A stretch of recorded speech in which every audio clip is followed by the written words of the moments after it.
that's when I opened up about my struggles and my story and the things that I've been through to use my experience, strength, and hope to let people know and remove stigmas that getting help isn't a weakness. Because as a man and a person of color, that's kind of how I grew up. Like, get it together, be a man, Mm-hmm. like it wasn't really suitable for you to open up about your feelings or your struggles or that you were hurt. Welcome back to the Nichols and Dime Show. I'm your host, Chris Nichols. Today, our guest is Brandon Turner. Brandon is a pro skateboarder, was with the Skate Mafia team, a protégé of Chad Muska, and he's also founder of Westside Recovery, a San Diego-based rehab center helping people overcome addiction through purpose and community and holistic practices, an effort inspired by his own journey. We cover everything from his skateboarding background to his entrepreneurial ventures and his overcoming of addiction and some valuable lessons and practices that he shares with you. We talk about him winning the Trick of the Year in 2020 when he was 38 years old and how that relates to his motto of being in your prime is just your mindset. We talk about the change of skateboarding culture from the 90s to today and how it used to be very linked with the party culture, but how the internet has positively influenced skateboarding to become much more focused on health and wellness with all the content and education that's available. He has a very unique upbringing by growing up in Japan and his transition back to the US in his teenage years, which came with a lot of culture shock and leading into his struggles with addiction and overcoming that, to then lead him to his founding story with Westside Recovery. And I, of course, had to ask him about the influence of the rap goat in the skateboarding game, Lil Wayne, and his influence on him and his apparel lines. Please follow the Nichols and Dime Show on Apple, Spotify, and YouTube, and follow the Instagram at Nichols and Dimes and at Nichols and Dimes Show for clips and updates. Thank you all for tuning in. Now, please enjoy my conversation with Brandon Turner. Brandon Turner, what's going on? What's up, man? How's it going? It's good. Thanks so much for having me. Thank you for having me. Yeah, I'm excited to talk to you, man. You've got such a fascinating story from your skateboarding days and to Westside Recovery and all the other businesses you're working on now. Yeah. It's definitely a journey, and I'm super grateful for all the people, I work with and helping and everything. Yeah, man, it's inspiring, honestly. And, there's one thing that you've said in a few podcasts I want to kick this conversation off with. You talk about your prime is your mindset, right? Being in your prime is your mindset. And it's kind of this idea of going against how old you are. That shouldn't be a limiting factor. Absolutely. Right? Just a few years ago, you had the Trick of the Year, right? The switch hardflip in the skateboarding world. And you did that at at an older age than most people are at their prime in skateboarding, right? Yeah. It was 38 when I did it, and it was a lifelong goal, in the skateboarding world, as you said. So it was definitely a time. Yeah. How did you come up with that trick, and how did you prepare for it? Well, the trick was a switch hard flip, and that's kind of my trick and my favorite trick to do. So there's a couple spots in the skateboarding world, famous spots like the Carlsbad Gap, and I did that when I was like 18 and stuff. And Wallenberg has been a staple in the skateboard industry, so for like 20 years I've been wanting to do that there, but I just didn't have the planning or capacity to or the mental mindset to get up there and handle it. So we got it done, and super stoked on that. Yeah. How does it work? Do you have to film it and submit it somewhere, or like how do they pick the Trick of the Year? A bunch of people submit their tricks, and we didn't submit it or anything. It's we were working on a project, a Skate Mafia project. We did a promo video and then the regular video, and for the promo video I had a full video part. I see. And it wasn't in that, and then for our regular release of our video, I had a few tricks in there, but I just had that trick in there, and then it was the world seen it and chose that trick. So I was surprised and deeply honored. That's cool, man. Yeah. So, what did you do that in San Francisco? Yes, it was in San Francisco. Yeah. Where I used to live there. Where in SF was it? It was Wallenberg. Okay. So, this the school. So yeah, it was in the city, and San Francisco with skateboarding is it's a little bit more difficult, in my opinion, to skate there because of the weather and just the conditions and the preparation you have to have to skate in that city. It's Hmm. it's pretty rough. So Yeah. Yeah. No, I can only imagine that. Even riding a bike there seems extremely difficult. mm, yeah. Man. Yeah. Well, so I'm one thing that stuck out to me, just going back to I was into skateboarding for a brief period when I was an early teenager, and I grew up in Hawaii. I'd go to the skate park and have fun, and of course, I was a big fan of Tony Hawk and those guys. That was just the era that I was growing up in. I'm curious, how do you compare the culture of skateboarding back, let's say in the '90s when you were, hmm really coming up and big in it? Versus now? Because that's one thing that's come up. There seems to be more of a focus around like a healthier lifestyle than the culture of it constantly being surrounded by partying, right? hmm How do you describe how that's developed over the years? Well, simply said, the biggest thing that's changed with skateboarding is the internet.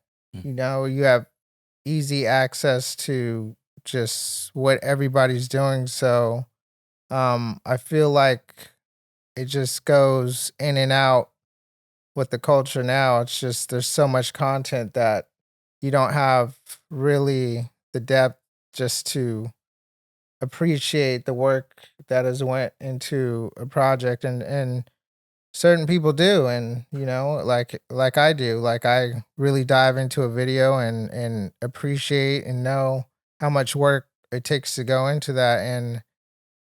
And back then it's like a video, you might get a video once every 2-3 years. You had to Mm, wait, so the anticipation of waiting for a video, it was like the build up, and then when it came out, um there'd be a big premiere. It'd be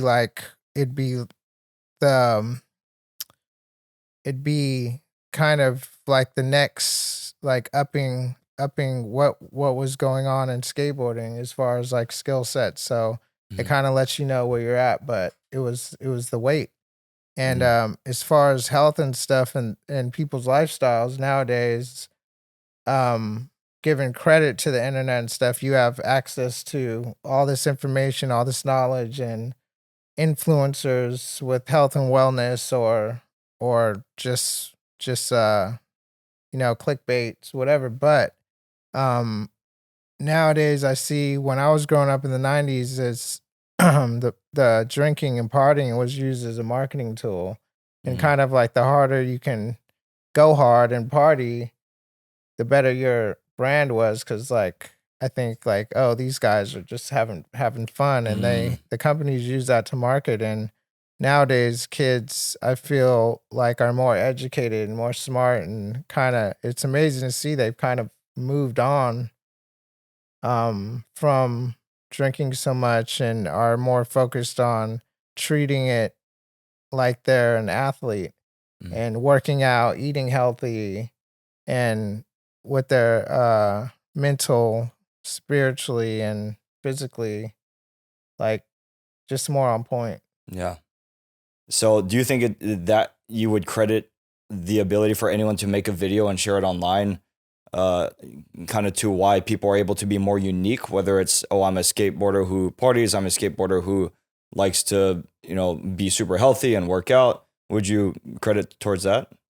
Yes, I would give the internet the credit, because you can kind of show more of your personality, and it's a content game, and the more content you have and you're able to share your story, the more relatable you are. Mm-hmm. So I think there's some parts of me that likes how it was before, because the anticipation of waiting for a movie, Yeah. and now you kind of get to see every different aspect of someone's lives, and have more opportunity to relate to them, and kind of take what you want depending on which influence they're providing. Mm-hmm. When did you really catch on to that trend change for you to take advantage of and share more about your life beyond the skateboarding films that would come out once in a while? Well, we started it with Skate Mafia. We were the first to do that on YouTube with Skate Mafia Saturdays Really? and doing edited videos every week. So we were if you look and do your research on who was the first to do it, we were the first people to start doing that. And Yeah. so we caught on then, but I was going through my struggles and kind of my own journey at the time. So I didn't really, I knew it was a good thing and people were talking about it, but I didn't really start, telling my story and using it to inspire people and kind of relate until about 2020. Okay. Mm-hmm. Okay. So that's what I'm really wondering. So the Skate Mafia really was ahead of the game when it came to skateboarding content online. Mm-hmm. And then you started making your personal brand based off the story you've had, your experience in life in 2020. And Yes. okay. How did you? That's when I opened up about my struggles and my story and the things that I've been through to use my experience, strength, and hope to let people know and remove stigmas that getting help isn't a weakness, because as a man and a person of color, that's kind of how I grew up. Like, get it together, be a man. Mm-hmm. Like, it wasn't really suitable for you to open up about your feelings or your struggles and or that you were hurt or something like that. Especially back then too. I feel like that was like an era thing as well.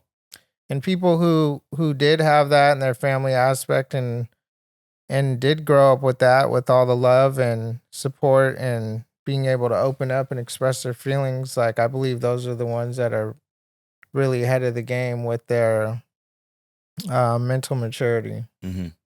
So just like where that comes from, I want to talk about your childhood because you bring that up.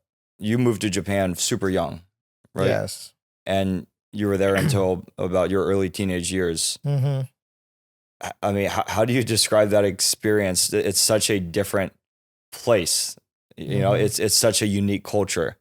And then I want to learn about your transition back to the US because that couldn't have been easy. No, it wasn't easy going there because I had some trauma prior to it. Like, my biggest part of my story with my family and my identity moving there. So when I moved there, it was away just with my parents and away from my, cousins and aunts and uncles and everything. And this was pre-internet. So when I moved over there, that was it. I was there, and time difference, phones, and you didn't, you had to watch Japanese TV. We had to get the news taped over here by family members and have it sent to us like every few weeks and stuff, just to catch up on what was going on. That's crazy. Mm-hmm. It's wow. So I mean, you obviously you speak Japanese. Yes. Yeah. Like, yes, I do. It's really different though, because if you're out of practice, you can get out of it. And now I'm like transitioning into speaking Japanese again and stuff. And Nice. and yeah, it's just like anything, you if you don't practice it, you'll lose it. Yeah. What was your favorite thing about the culture that you took with you for your whole life ever since you were there? Just the whole culture as a whole, just the honor system, safety, respect, um, just really like loving, supportive people in a culture. Like, it was just everything was different. The food, um, just the sense of like self well-being. Like, you don't realize being in America, like we're constantly on guard for something, whether it's like mentally, spiritually, or physically, and kind of like in the race of like, as an adult, like making money or this and that, or it's just our culture here is just it's really just like go, go, go. And in Japan you have a chance to actually feel safe, Mm. be safe, and have supportive like friends or family to like approach things in a different way, a more calm and cool Yeah. manner. Yeah, I can see that. When you moved here when you were 13, what was the most shocking? Like, what was the most difficult part to transition out of that culture, especially at that age, and then back to the U.S.? And then what was most relieving, I guess, coming back here? Um, just at first, it was a culture shock for me just being there because I just didn't even know where I was at. Just different language, I thought I was in China. Like, bro, they kept saying you're in Japan. Yeah. I'm like, what is the difference? Yeah. Like, and then, but to your question, coming back to America, watching the news and stuff, and I was just like, whoa, someone gets the safety aspect. Like, Mhm. someone gets murdered every day in America. I'm like, we don't think about it, but I'm just like, that's really risky. It's dangerous there. Yeah. And I didn't even want to come back because I'm like, who wants to worry about getting, like shot or something? And it was just like, it was insane because when I was living there, the whole Rodney King thing happened with the LA police. And I was just like, and then a Japanese like student went and knocked on someone's door during Halloween. And there's that big thing of them getting, you know, losing their life for it. So it was just, I didn't, after being over there for so long, and we're so used to it, we live here, but it's like that doesn't happen in Japan. You don't have to worry about someone harming you. Yeah. Mm-hmm. I mean, even just going there a year and a half ago for me, I absolutely felt that. Mm-hmm. Just the like the safety of being there and the integrity of the culture is what stuck out to me. I Yeah. mean, no one's littering, right? People Mhm. aren't stealing. And even if they're not being washed, they're still not doing it. Absolutely. Yeah. Yeah. That it's really neat. So, and it's not just coming to the US and seeing that difference, but then you came to the US and you had gotten into skateboarding in Japan, right? Mm-hmm. And then you were obviously deep into it. When you came back here and you were into skateboarding throughout your teenage years, and then you were a part of the teams, that culture is amplified when it comes to kind of the wildness of it and the party aspect of it. Was that, I guess, like, what was your view on that when you were a kid from exposure you had through your family or the community, even growing up in Japan, versus when you were introduced to it in the world of skateboarding? I'm talking the party stuff. When I was growing up, it was just normal. I had some family members who drank more than others, and that was kind of like I had the uncle who was like a drunk and would hide bottles around the house and stuff and all that. And in Japan, people drank and all that stuff, but it wasn't. And don't get me wrong, there is still alcoholics in Japan and stuff, but here it's people get violent and do crazy things, and it doesn't happen there. So it was real different for me. And then when I started getting into the scene and everything, it was just like it just started creating problems for me. Mm-hmm. So yeah, would you say that the level at which you got into it at its, when you were really deep into that lifestyle, how comparable was it to your peers in the skateboarding world at that time? Were you like way farther along, deep into it, or was it pretty normal for just a lot of the people you hung around? Yeah, it was normal. We played hard and we partied hard, and that's what it was. And it was kind of like a celebration because we'd be out even when we were skating. It was just part of the culture.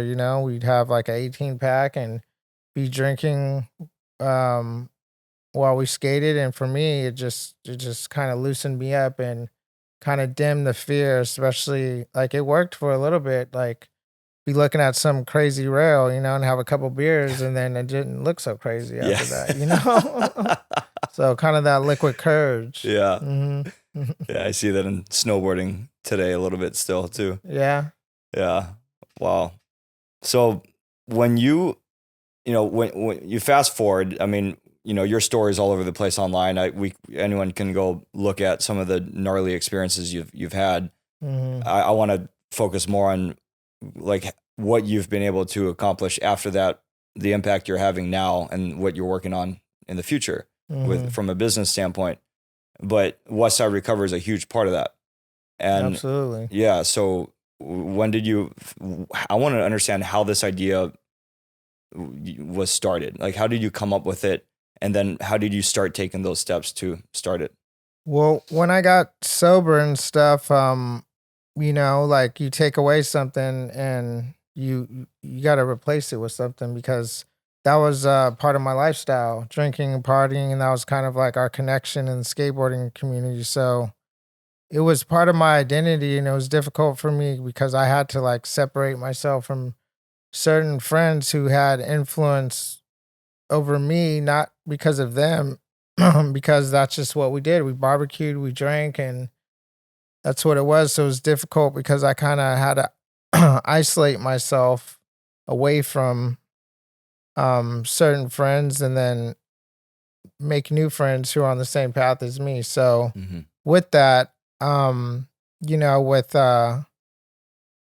part of my program and the community of AA is of being of service and stuff. So I just was working on getting out of my own head and my ego and feeling sorry for myself and getting the tools to be able to live life on life's terms. And when it came to that, me realizing I did have some influence in the skateboard industry, that there had to be other people who struggled and went through the same things that I have and felt the way I did once I came to the realization that I'm not unique and other people and everybody has something they're dealing with in life. So I decided I was just like, I want to help people in some capacity. And with what I did is I met with a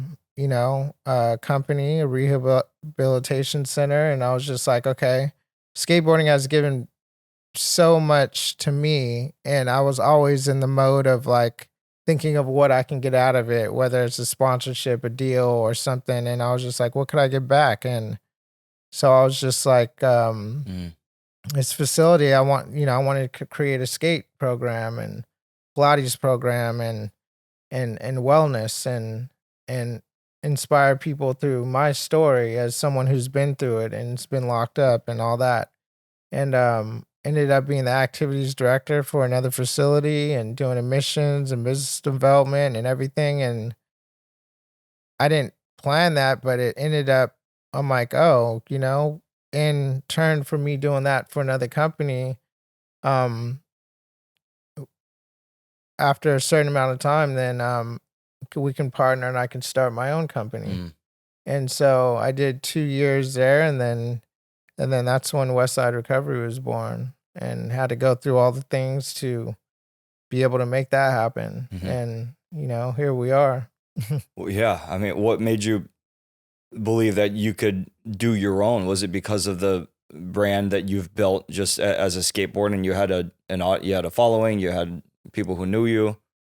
Yeah, and it's just not living with fear and just knowing like, hey, if I want to do this, I'm gonna have to go through the proper steps and to get there. And I had the right mentors Mm-hmm. in my corner who had their own facilities, so I had them to support, to show me how to get it started. And I just I I basically was just a student and going into this. And then um it was a whole learning curve and a process into it. Like I didn't know what I was doing, but I was learning as I went. And that was the best experience because I was always raised, and my mindset was like I have to learn something then do it. Mm-hmm. But really the joy in doing things is the journey, Yeah. you know?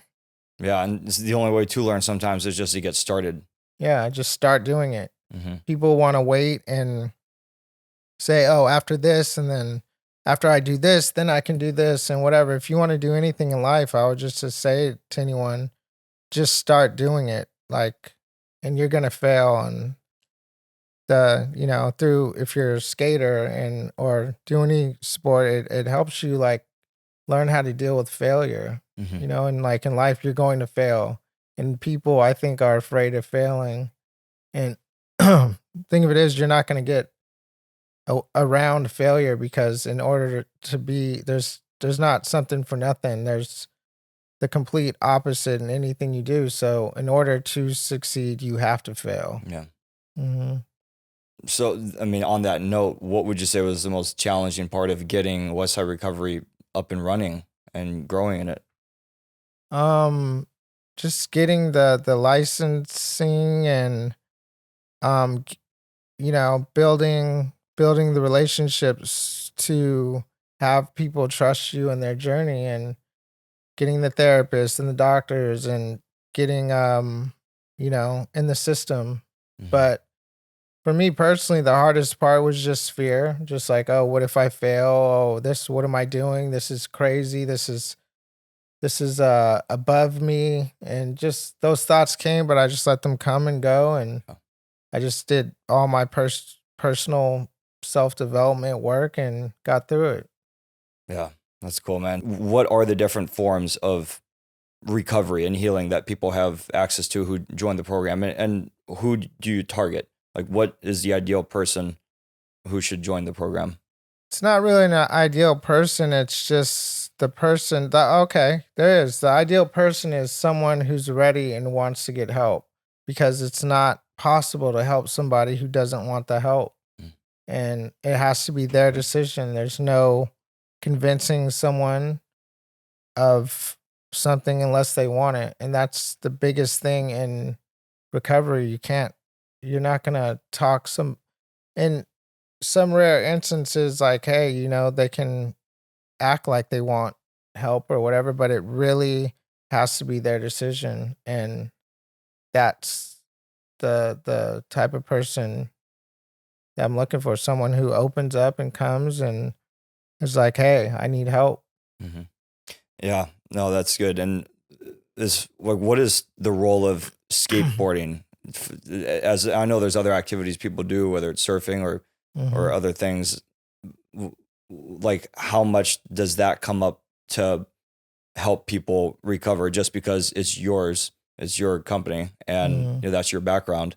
Uh, I'm curious, do you attract people who have a skateboarding background who have struggled with substance abuse in a larger way? Or, Yes, absolutely. yeah, We've had a bunch of skaters come in the program, and they, like I said, they come because they know what I've built in skateboarding, and I've opened up about my story, and they can relate in some capacity, and you know, they they come, and we've seen a lot of success with it. yeah, that's cool, man. How many people do you have working at the location right now? I would say staff is about 10. Okay. Hmm. And how many, do you call them patients who are there or no? Oh, you mean Well, clients? both. Yeah. So the 10 staff members Oh, and then like anywhere clients. from 20 to 25. We keep a small census because I want to be able to work with everybody individually. Okay. So you're very involved with the clients. Yes. Cool. Yes. Okay. And the staff members, like, are there other coaches or who specialize in certain areas? How do they divide up different roles? Yes, we have a medical director, doctor, therapist, case manager, and techs, and everybody who works at Westside is in recovery. Okay. Hmm. Wow. And the people you hire, have they all been through something like this before? Similar, Hmm. that everyone has their own story in different ways, but when it comes to drugs and alcohol, it's pretty much the same. Yeah. So what is the next big thing you're working on with Westside? Just building out the music program, because I think everybody can relate to this, that music is a form of expression, and I believe and I've always been passionate about music, so just getting that all together and kind of having a spoken word setting, and we already have the music program and stuff where clients can record and just express themselves. So with that, and then and just growing and doing more things to broaden our community. I never thought I'd be into pickleball, but clients want to go to pickleball, and we do pickleball and stuff. We want to start doing tournaments and collaborating with other facilities and stuff, Oh, that's cool. and doing events and stuff, like Yeah. cool events that people can come to and realize that, hey, your life's not over if you're not using some sort of substance to try to make yourself feel better. Yeah. Yeah. I like what you say about collaborating with other facilities. Mhm. Where is that a common thing for these recovery centers to do? Yeah, there's events and stuff and volleyball events that people do and all that. And I just want to help do my part to bring our culture of, as a skater Yeah. into other people's lives. And it's really receptive and it's amazing to see. Yeah. One thing that came up, like my favorite artist growing up was Lil Wayne. Mm-hmm. And he had a period where he got super into skating. Mm-hmm. Right. And from what I remember, a lot of his message, his goal was to get kids off the streets and Mhm. into the skate park. So it kind of reminds me of the mission you've been on a little bit. Mhm. Was he ever an inspiration for you, and how he used skateboarding in that positive way? Absolutely. Lil Wayne's been a huge inspiration, and he's an amazing artist, and he still skates, and he's progressing, and he loves skateboarding. So yeah, I wanna help get kids off the streets and let them know that there's community and support in a positive way, and education and learning in art, music, fashion, like everything comes like from skateboarding Yeah. with that. Yeah. Have you ever tried to connect with them and collaborate ever? No, I haven't. One time he was having a show in San Diego, but I was in some trouble, so Mm. I couldn't. The timing didn't line up. Yeah, time didn't line up, but I think it will happen. That's cool. Yeah, that'd be awesome to see, man. Yeah, because he was really into it probably, I guess, like 2014, around that time, No, 2013. he still is. Still is, but I think that's when he really kind of started talking about it, like Mhm. when Truck Fit started. Yeah. Yeah. That's cool, man. Yeah. So yeah, speaking of Truck Fit, let's talk about your clothing brands. Yeah.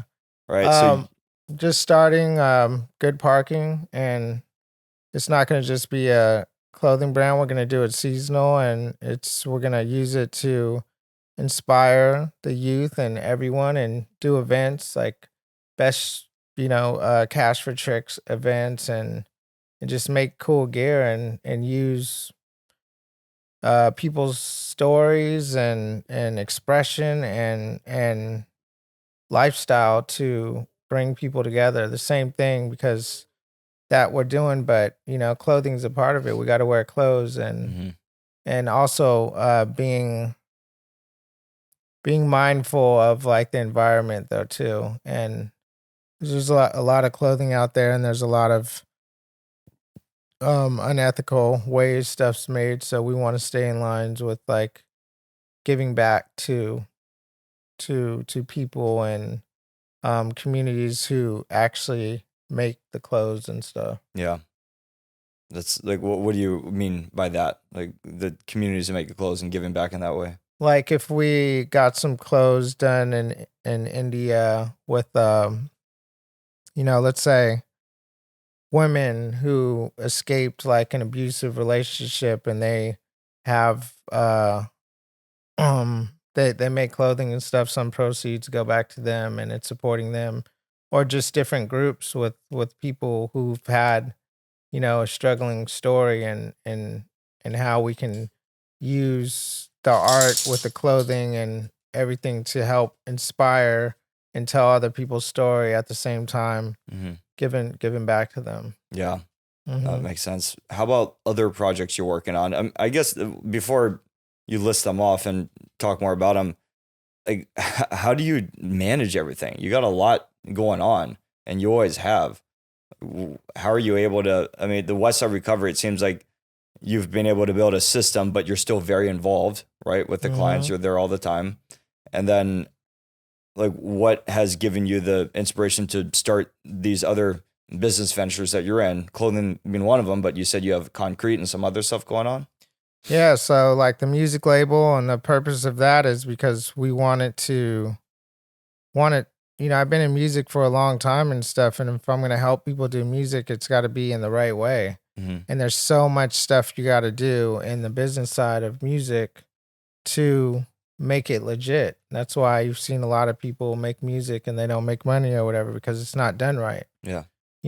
And um so and then with the concrete company, I got Nouveau Concrete Aesthetics. That's brand new. My friend was in the restoration business for his whole life and super successful, and he was actually a skater who designed and drew my first graphic. So when I turned pro, so he presented me with an opportunity, and it's liquid concrete, so it's something unique, and half Mm. the price is normal concrete and to refurbish and restore. So that's amazing. It's a learning curve for me because I haven't been into construction at all, but he is, and it's cool to just learn. And so I manage that because I have, you know, my team, my friend Ephraim, filmer, ps- uh just does really everything. He supports with Westside. I have my staff with that, and then with the music, I have engineers and people who have their specialty of what they do. So, everyone, it's a everything that I'm a part of is community based, and we just start, we start one step at a time, one day at a time, and it's yeah, it's hard to manage. Like I still need to get better at um managing stuff because it's hard. It's hard to so many things going on to keep it on point. So, but like I said before, it's part of the journey Yeah. and learning from it. How are you managing your days right now? What does your day to day look like with all these different things going on? How do you split your time? Um, so I have my morning routine, and I'm super into health. I'm vegan and stuff, and my food is everything, and my mental and spiritual and physical health is everything because you're no good to anybody without your health. Yeah. And I start with a morning meeting, like a men's A meeting, and um, it's just certain days for different things. Like at Westside, Tuesdays and Thursdays, we have our skate group. Mondays I have business meetings. Wednesdays is like like skate day for me and kind of for myself. And like I said, Thursday with the skating, and then I do other things. And then Friday is kind of like my weekend day Mm-hmm. because on the weekends I'm also skating. Yeah. But yeah. Man. Yeah. So yeah, I mean you're busy. But I'm curious, how do you approach your marketing overall? I feel like a lot of people have if they've built a personal brand, which you have, they Mhm. have like this general philosophy around how they want to market their different businesses and then combine that with their personal branding. Mhm. Do you have a way that you're able to describe how you approach that, whether it's for Westside, whether it's for the concrete, for the record label, clothing? Health and wellness and just leading with love, abundance and success, and inspiring everyone around you to do the same. And everything is not just positive. Also, it's important to have boundaries Mm-hmm. because things come up and things can get you off course and shift your mind into maybe doing some things that you personally don't agree with. So I just stay on point with myself personally and align with others who um want to do the same things in life, and it's pretty simple, and it's just communication and um working together and using what I have to give to others, and others giving it to me and the team and everything, and us just all working together. And it's really simple when it comes down to it. It's just like I live by principles over personality. Mm-hmm.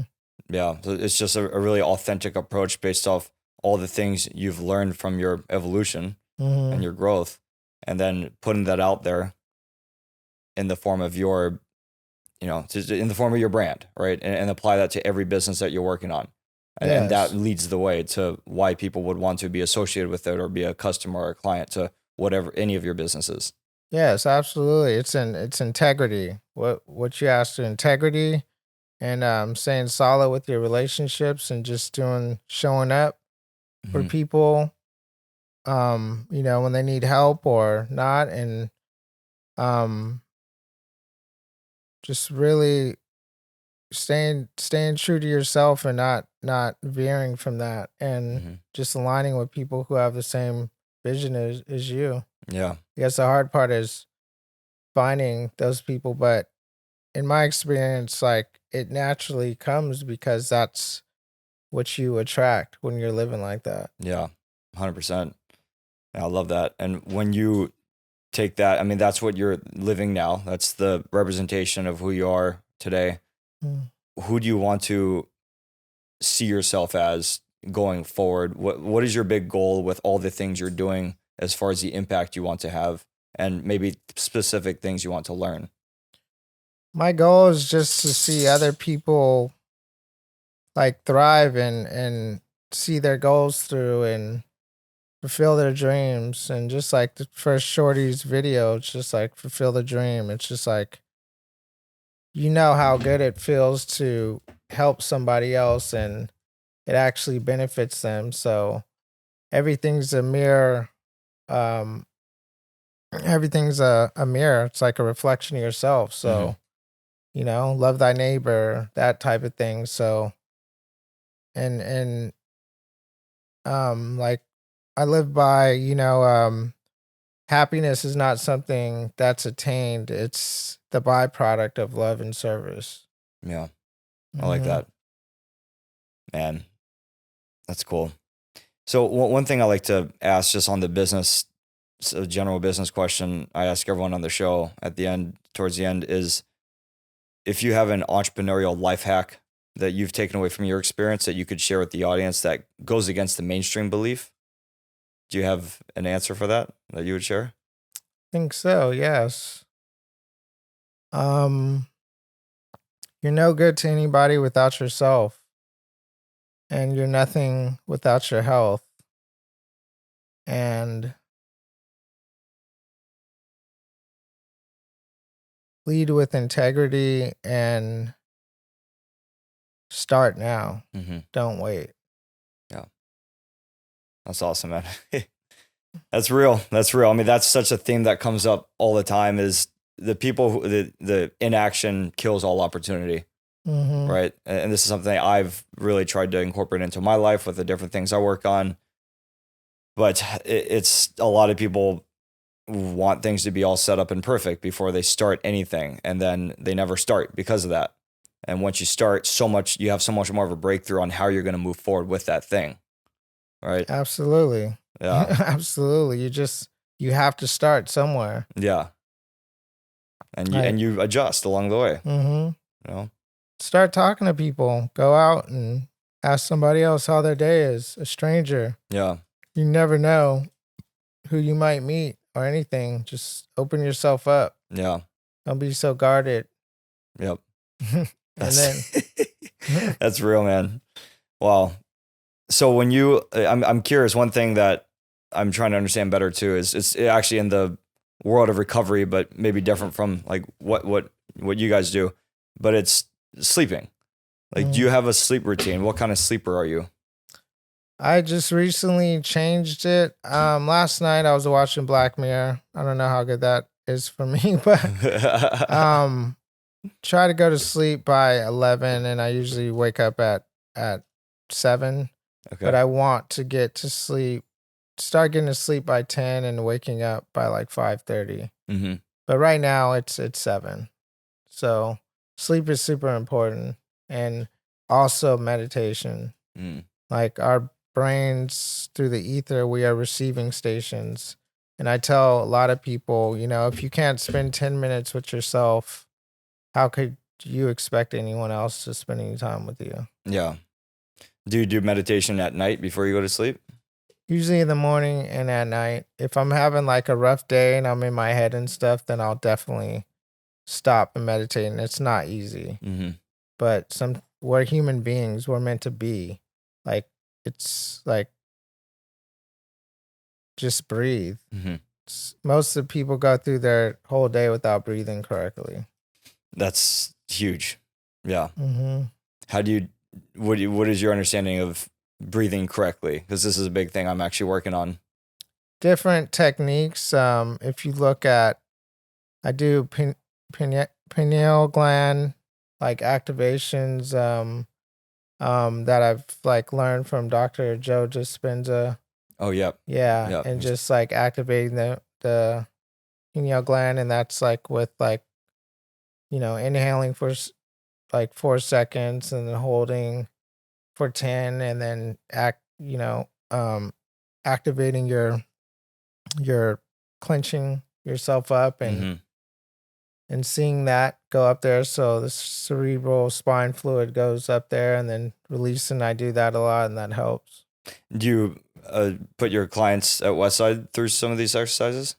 Some that are receptive to it, like I said, and you have to get permission for things, like, and it's hard sometimes. Sometimes I just offer information and stuff, but it's just like really people need to ask. Mm-hmm. And if they're into it, I'll mention it, I'll suggest it. And it is we already have that agreement. They did come for help. So more so than other people, my clients, I'll put it out there when I do groups Mm-hmm. and sometimes, and if they want to learn more, then I'll point them in the right direction. Yeah. How do you handle it if somebody's not really in line with the rest of the group? If they're there, they say they want to get better, want to help, but they're not.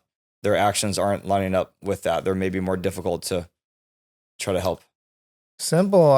We'll have conversation with them, and then the most extreme circumstances, just like, hey, maybe we're not a good fit for you, or you're not ready. And the problem we have is just like some people just try to use the facility as like a some place to stay until they get what they want, or Yeah. save money or whatever, and that's just not right. You're there to like help yourself and learn. Mm-hmm.